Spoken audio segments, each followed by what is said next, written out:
Factorize 5x squared y plus 15xy squared minus 20xy. So the first thing we want to do is have a look at the numbers 5, 15 and minus 20. What will divide into each of them? And we're going to go with 5. The next thing I'm going to do is I'm going to break up each of my terms and I'm going to split them up. So x squared becomes xx and I have a y stuck on.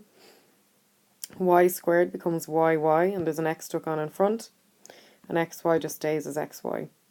So when I split them up like this, I can see what letters are common. And I can see that there is an x in each that I can highlight in yellow, that I can take outside as another part of my HCF. And I see that there is a y common to each as well, that I can highlight and take outside as my HCF. So 5xy is my HCF. And the reason that I highlight them is that I can see that then I have used them, and I can easily see what is left over. So 5 into 5 goes once, x into x cancels, and y into y cancels, leaving us with x. So technically it's 1x, but you can just write down x. 5 into 15 goes 3 times, x into x cancels, y into y cancels, leaving us with y. So leaving us with 3y. And then 5 into minus 20 goes minus 4 times, and x into x cancels, y into y cancels, so all we have there is minus 4. Now we want to factorize 2ax plus 3bx minus 6ay minus 9by. So what we're going to do is factorize the first and second terms together, and then the third and fourth terms together. So if I just focus on 2ax plus 3bx, there's no number common to either, but there is an x common to both. So I'm going to take the x outside the bracket as my HCF. And I've highlighted the x's so I can see that they've been used. So x into x cancels, leaving me with 2a. And x into x cancels, leaving me with plus 3b. Then I'm going to do the same with minus 6ay and minus 9by. First I have a look and see what number would divide into both. Well, minus 3 will divide into minus 6 and minus 9. And then I see that y is common to both, so I highlight the y's. So minus 3 into minus 6 goes twice, and y into y cancels, leaving us with a, so we get 2a. And then minus 3 into minus 9 goes 3 times, y into y cancels, leaving us with b, so I get plus 3b. Now hopefully you notice that what's inside this set of brackets is the same as what's inside this set of brackets. So 2a plus 3b is going to be one of my factors. And then I bring down the x and the minus 3y, put brackets around it, and I have my other factor. Factorize x squared plus 12x plus 11. So I have a quadratic trinomial. So quadratic because it's x squared, and trinomial because we have 3 terms. So I'm going to open up 2 sets of brackets. Because I've got x squared in the front here, I'm going to bring down an x in the front of each bracket. Because I have a positive sign in front of my constant, I know my signs will be the same inside the brackets. And because this is a positive, I know they'll both be positive. If this was a negative, they would both be negative. Then what I'm going to do is get the factors of my constant. So 1 by 11 are the only factors because 11 is a prime number. So plus 11 plus 1 is going to give me plus 12. And I can check, am I right, by multiplying out my brackets. X by x is x squared, x by 11 is 11x, 1 by x is 1x, put them together to get plus 12x, and 1 by 11 is 11, so I'm right. Factorize x squared minus 3x minus 28. So again, I have a quadratic trinomial, so I'm going to have 2 sets of brackets. I have an x squared here, so I bring an x down in the front of each bracket. I have a minus here, which tells me these signs are different. And I have 28 here, so I get the factors of 28. 1 by 28, 2 by 14, 4 by 7.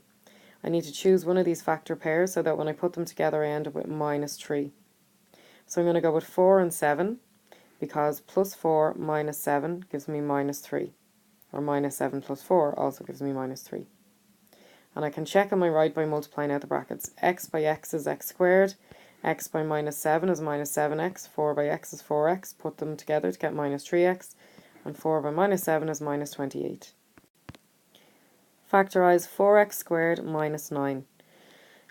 So at first it doesn't look like there's anything common between either term, but if we look closely, we can see that we actually have the difference of two squares.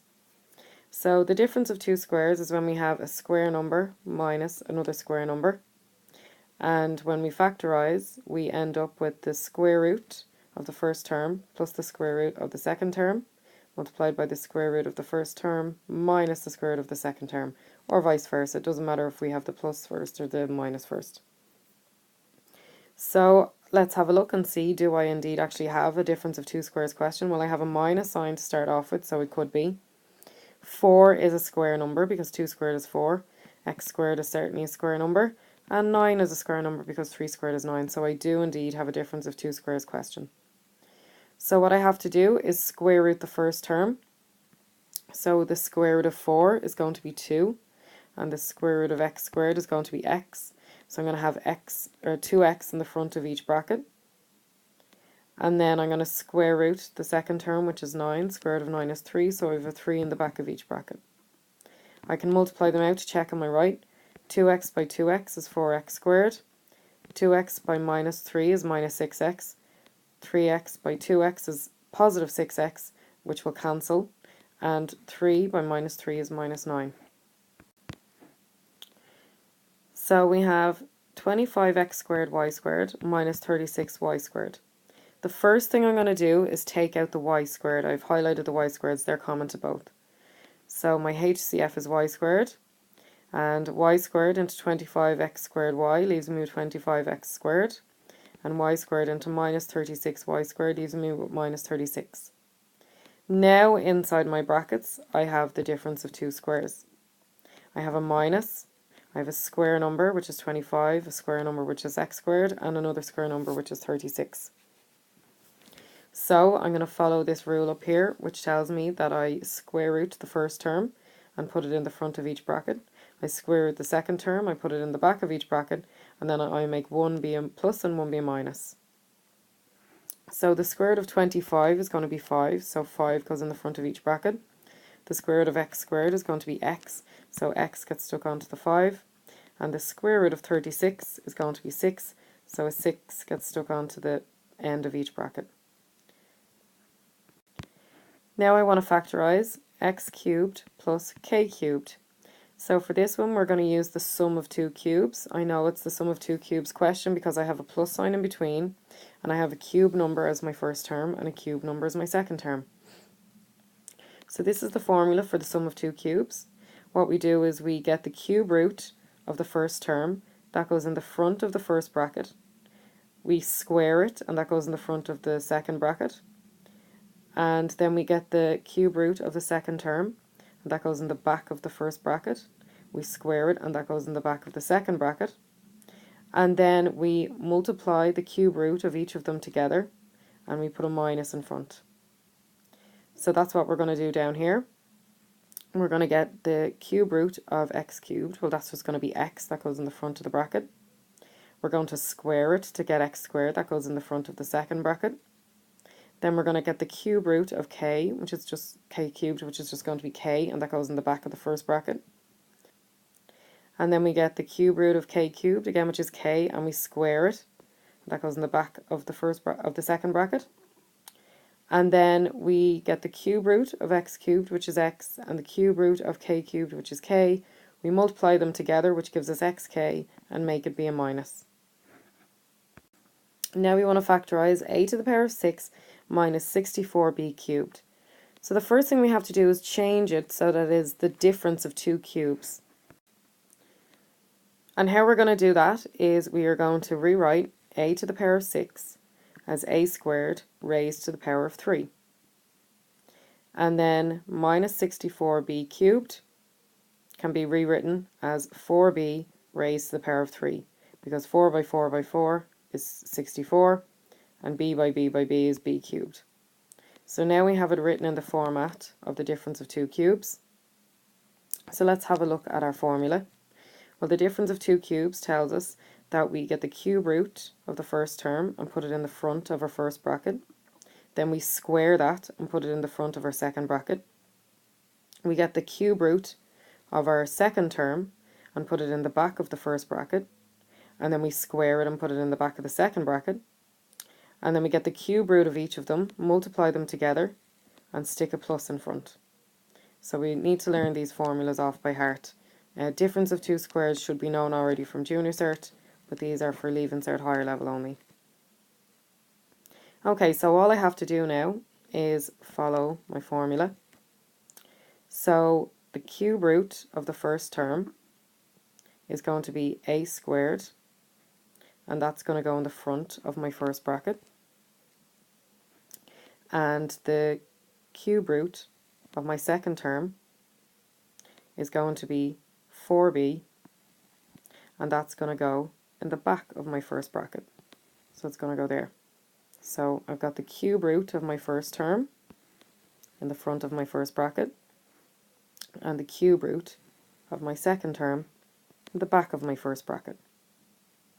Okay, so now I'm going to take the cube root of my first term, which is a squared, and I'm going to square it. So a squared squared, and that goes in the front of my second bracket.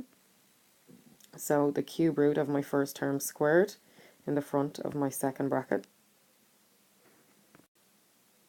And then I have to get the cube root of my second term and square it, and that goes in the back of my second bracket. So the cube root of my second term is 4b, and I have to square that, and that goes in the back of my second bracket. And then I just have to sort out the inside. So I have to get the cube root of my first term, which is a squared, and multiplied by the cube root of my second term, which is 4b, and stick a plus in front. So now that I have this set up, I just have to multiply out anything I can. I can't simplify this anymore, so this just stays as a squared minus 4b. A squared raised to the power 2 is going to give me a to the power 4. Raising a power to a higher power, we multiply the powers.